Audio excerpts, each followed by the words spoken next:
There is only one place to start, and that is at the top of National 1, where Richmond were crowned champions in round 24. Rob Powell's side will be returning to the championship after 2 seasons at this level, following their 47-24 bonus point victory over Rams on Friday night. It meant that nearest challengers Rotherham Titans had to follow suit and secure a bonus point win of their own away at fourth place Blackheath. But despite a wonderful season for Harvey Bullion's side, after promotion from National 2 North last year, they couldn't stretch this title race out to round 25 as they fell to a 31-24 defeat. So the title is heading to the Richmond Athletic Ground. And after such an impressive campaign for Richmond, we reflected on a championship winning season with head coach Rob Powell.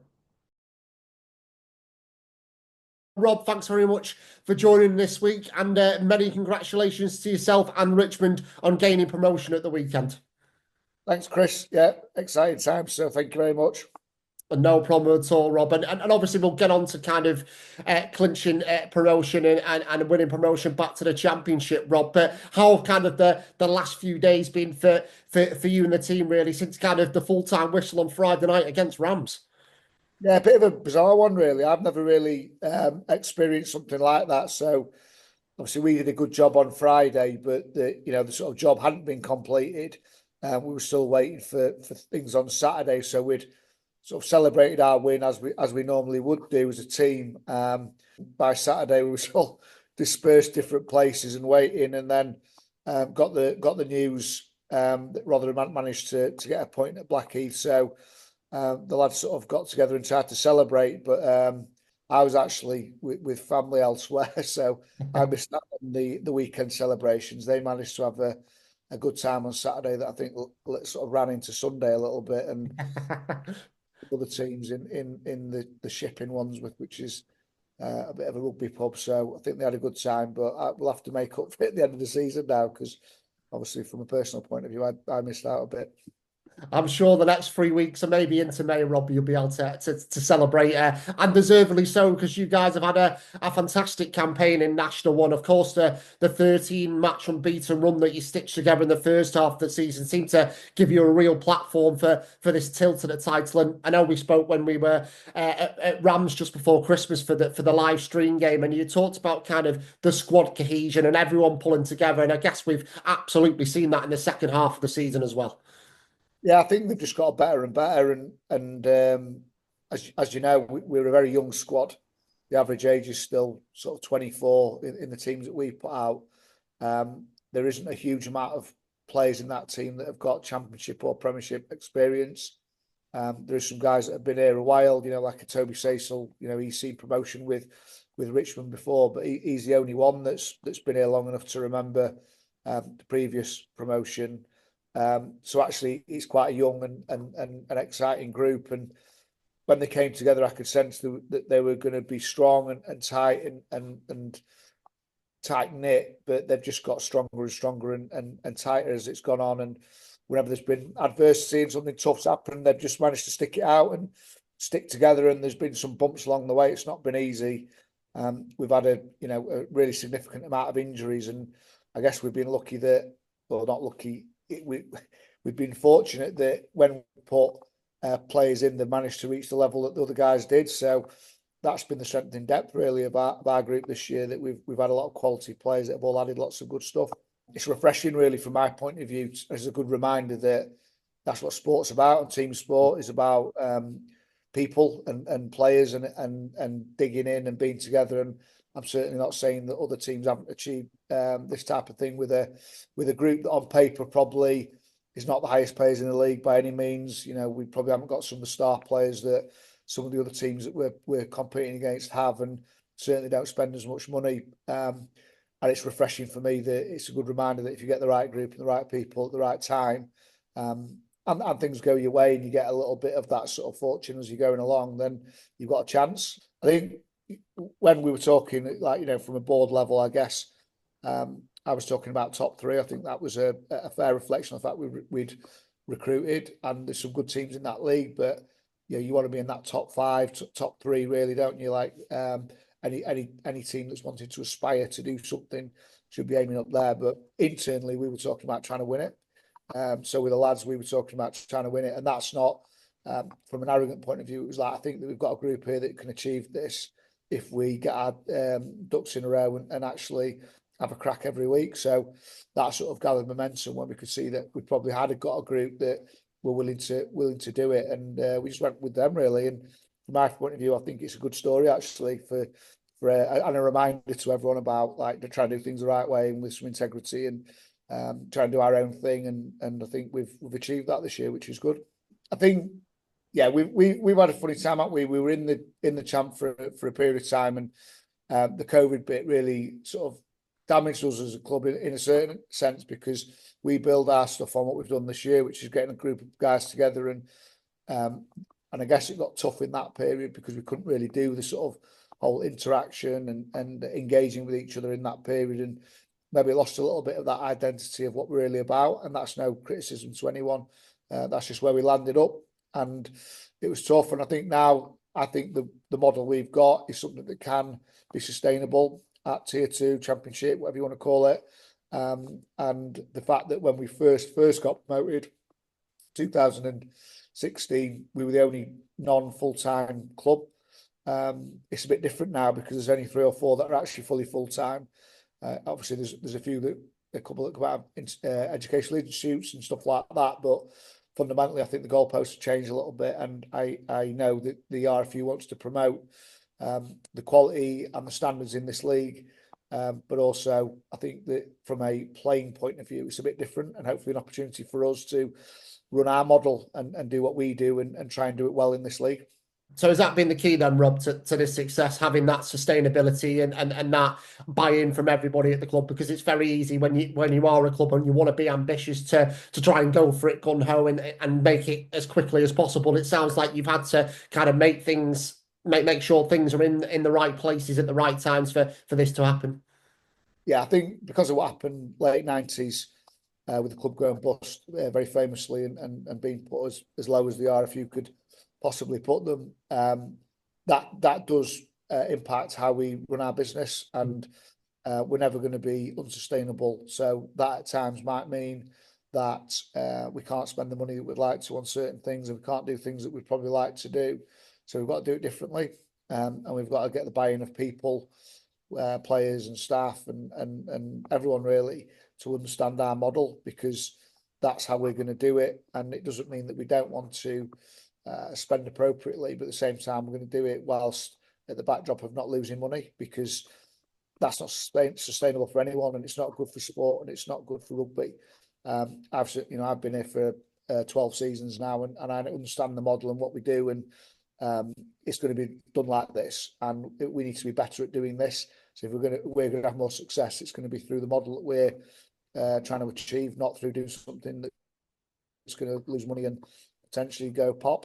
Absolutely, Robert. And just a couple more from myself. Of course, you said that the lads have been having a smile on their face, enjoying the rugby this season, and I'm sure they'll absolutely do that across the final 2 games with a trip to Rotherham this weekend. And finally, you can celebrate at home against Blackheath, whilst also obviously wanting to get the job done and finish in style. But our talks already now ongoing. Now promotion has been confirmed of how you guys can build and sustain this kind of the levels that you've hit this year in level 2 and Tier 2 in the Championship for next season. Yeah, I think this week's a funny one because, like you said before, it's not the end of the season. We've got 2 more games, and we've won in a funny way. We're certainly going to go to Rotherham, preparing as well as we can to try and win that game. And the same with Blackheath, because it's appropriate to do that. We've got a lot of respect for those clubs.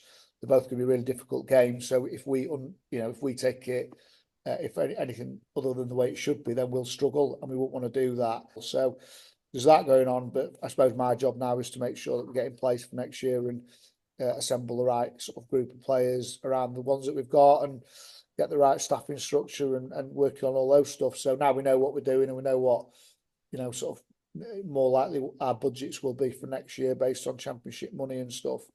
It allows us to plan a bit better, because obviously there is a little bit of a the not knowing when you haven't quite won the league. I think everyone's just really proud of the team and the way they've gone about the business, and the messages coming in about people, have loved how the team have played, and it's great to see them doing well. And it's never really about the level here. It's just about people playing the right style of rugby and enjoying it and being, having a good environment, a good experience. And we know that we know that when that's happening and people are enjoying it, we can play good rugby. And I think that we've got an opportunity for next year to compete at that level.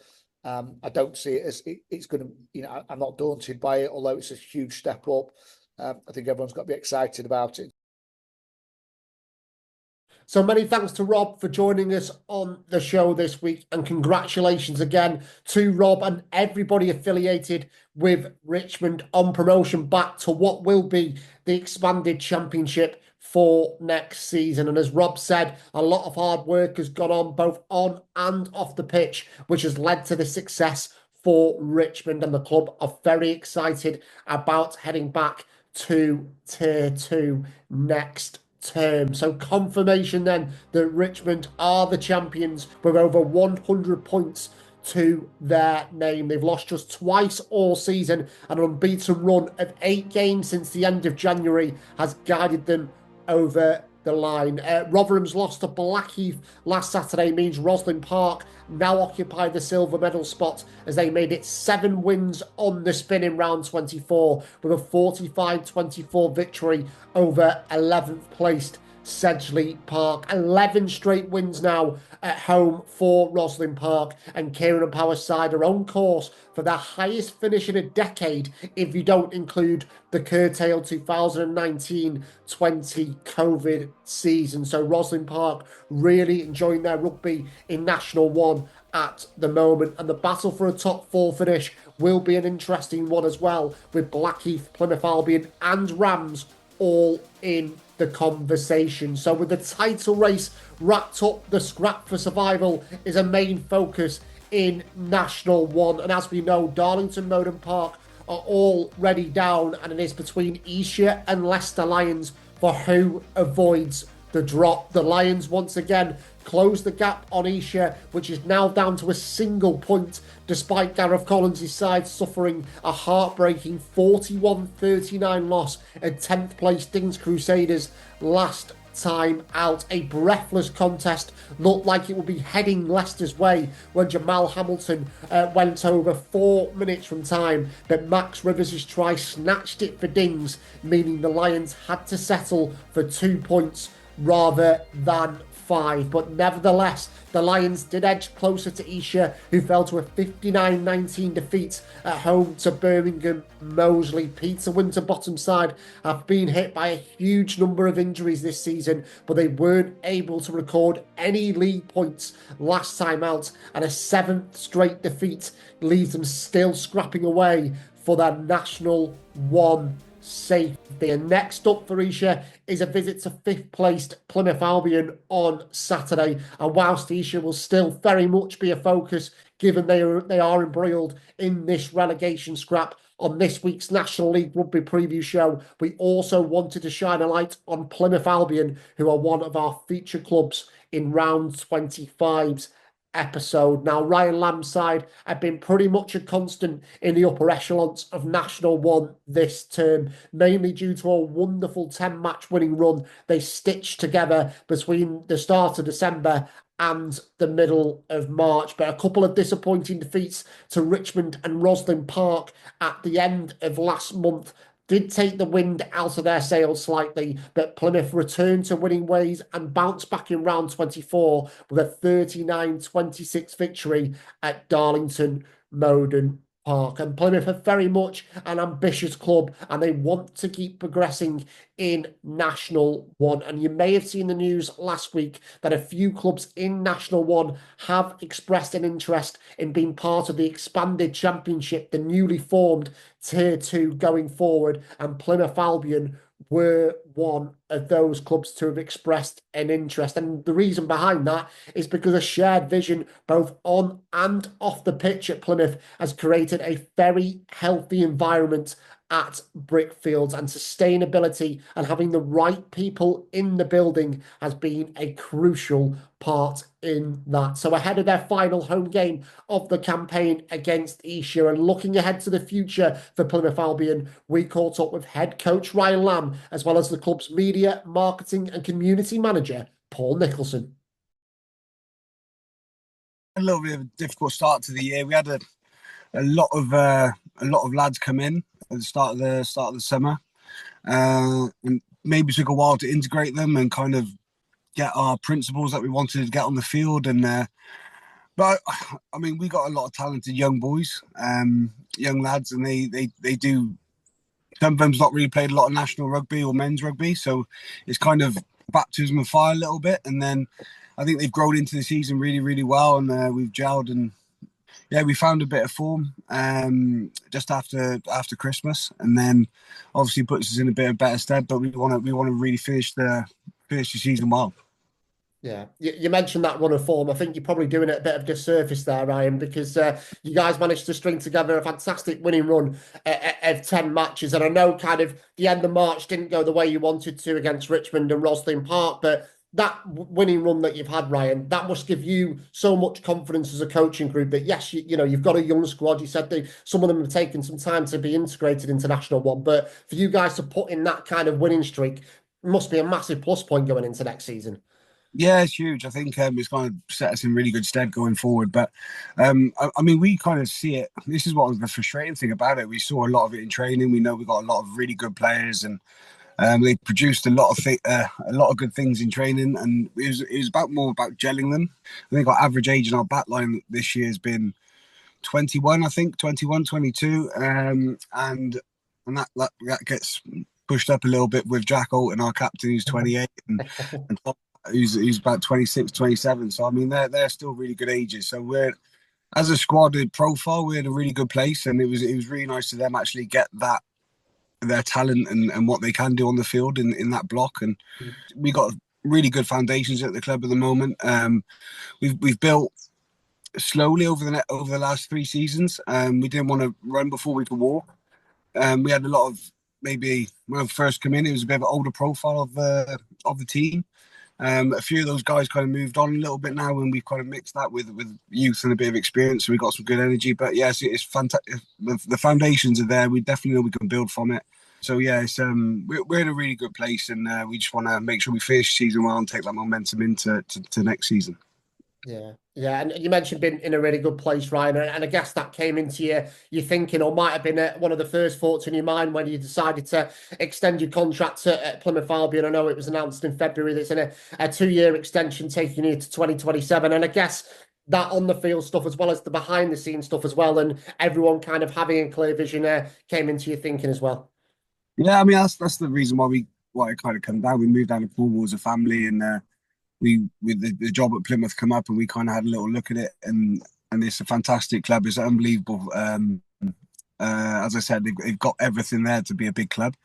I think now we've got the people in the building that really want to build on that. I think the Venables family have done fantastically well coming out of COVID and managed the finances of the club really, really well. And then we've built the squad gradually over the last two or three seasons. And I mean, a couple of times, as I said, we've been top of the league for a few weeks in certain seasons, but it's just about sustaining it and sustaining that consistency of performance over a whole season. And I mean, where Plymouth were as a club, what, 8 years ago, 10 years ago, whatever it is, it was like the heartbeat of the city a lot of the time, you know. And the tendencies that the club had was fantastic, and we kind of want to build back there. I think we're getting there. I think we had 2,700 against Roslyn Park, which was fantastic turnout, and our supporters have been absolutely immense over even through the really difficult period. So we know we've got that support base as well, and that's really exciting. But I think, yeah, it is. It's about having people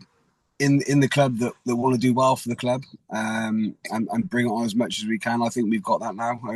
Quite a young management team as well, and I think that kind of links up with the youth in the squad at the moment. So there's a lot of energy around the place. So hopefully we can just build on that momentum, especially going into next season. What I've learned about Albion, it's a real family. It's a real family vibe, and I'm looking around now as I'm sat in the stands, and I come here, and it is a community club, with professional ambition.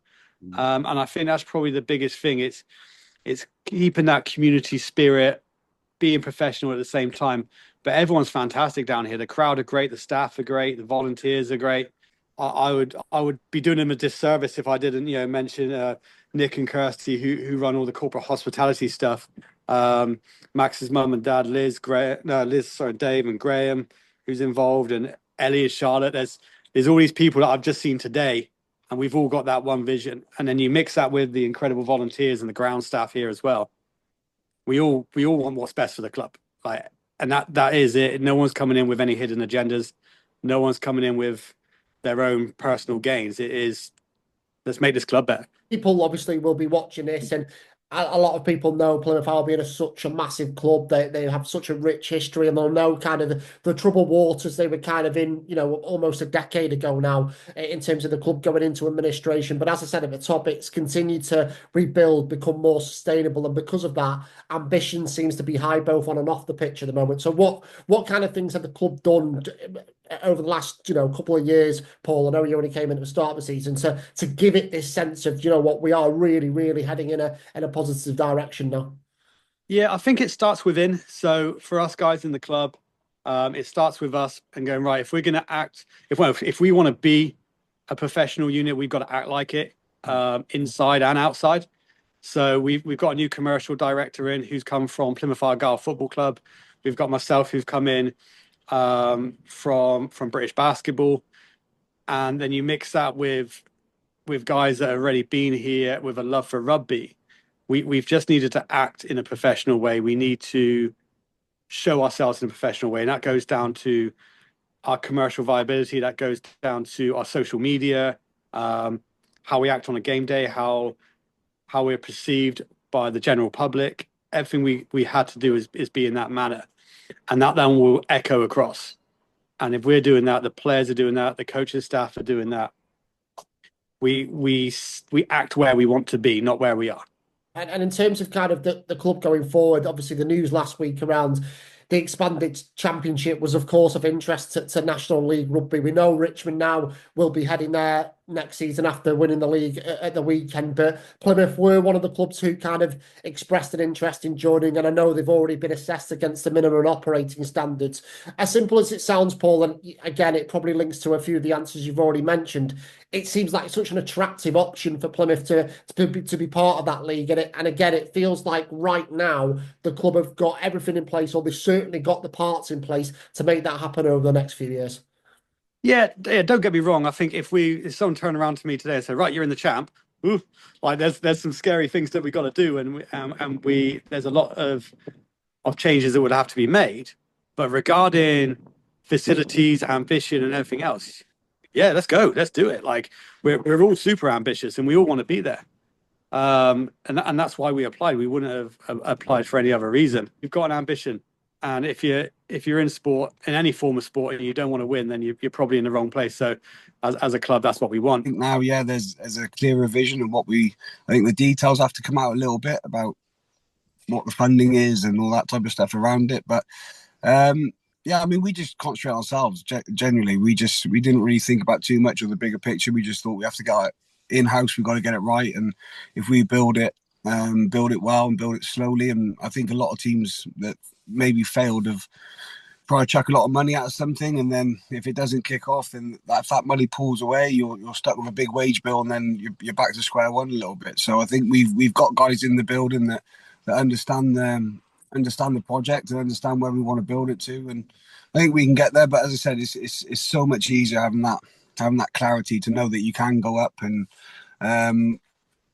what it kind of means around that. But it's, again, I think we have to wait for the details to come out, specific details, and then we can kind of build towards that. But as I said, it's always been about just concentrating on what we can do and what we can control. It's the same on the field as well. What can you control? And I think we've taken that philosophy off the field as well, and it's served us well so far. But as I said, things can change rather quick in rugby, as everyone kind of knows. So we just got to make sure we can't come off it, and we've got to make sure we're keeping an eye on both sides of the business. I'm in the stands now. On the back of this stand is the Plymouth Argyle hub, where they're running a lot of academy stuff out of, and the women's team. currently I'm looking at a digger, which is creating a nice little 3G training pitch up there for us, which is fantastic. That would be great. So the whole community program can train up there. Our team can be up there. The women's team can be up there. So yeah, no, there's a lot going on around Brickfields, and there's a lot of room for more as well. You know, we're in a position where we're getting good numbers here. We're not quite filling up. We want to be filling up, and when we do fill up, there's certainly space for more, for the ground to get bigger. And you know, we see a lot of people. We've got music festivals in the summer. We've got all sorts going on here. So the ambition and the space for growth is everywhere.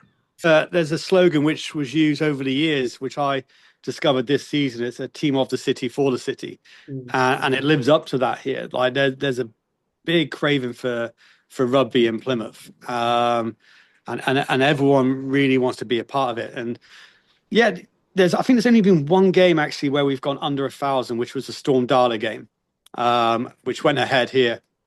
That was the only time. Other than that, everything has been well over, but we want more, and that's the thing. There's space for more, and it's now as a team internally. How do we do that? You know, how does the commercial director and myself work together to bring people into the stadium, to bring new faces in, to bring more demographics into what's here now, working with the local community, with local rugby clubs, all this sort of thing. And there's certainly space for it, and there's certainly a want for it. I feel Plymouth's a big enough place to host a pro football team, a pro basketball team, a pro rugby team, and everyone kind of get their piece of the pie.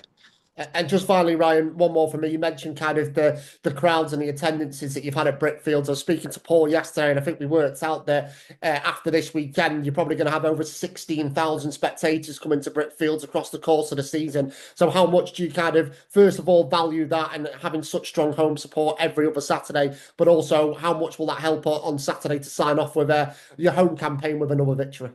Yeah, it's huge, isn't it? I think to have that obviously it helps a lot with the structure of finance around the club. But I mean, it's fantastic for the lads when they come jogging out and hear that atmosphere every week. I mean, to be fair, you can kind of struggle a little bit going away from home when there's only a few hundred there, because you're used to playing in front of a good atmosphere in a good stadium. But it's yeah, I mean, we value it hugely, and we got some really loyal fans, and we as a team and as a squad, we really try to show our appreciation for that, especially before and after games. So it's great to have that kind of support around the city, but we want to build it more and more and more. It's an exciting time to be part of the club, exactly. But I think we can't run before we can walk. We want to build it as we have been over the last couple of seasons. But yeah, it's a fantastic time to be involved.